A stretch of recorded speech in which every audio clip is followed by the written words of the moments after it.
Hozir yoqaga zakaz bor. Va menejerdan so'raylik, necha kunda tayyor qilib berar ekan.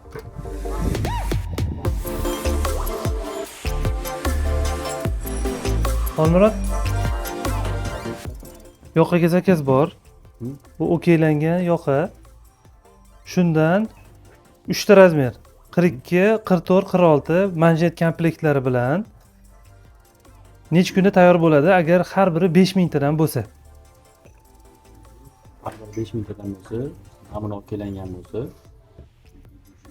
shu zakaz boshlash hech qanaqa muammo bo'lmasa, 5-6 ish kunida tayyor bo'ladi. Elektr ta'minoti bilan texnik muammolar chiqib kelmasa, plus 1-2 kun Demak, minus bo'ladi. 7 ish kunida hal qilsa bo'ladi. Kunda tayyor bo'ladi. 15 mingta yoqa manjet komplektlari bilan Shunaqa. 7 ish kunda tayyor bo'ladi. 7 ish kunda tayyor bo'ladi. Bo'ldi. Rahmat. Bu sanda qovursin.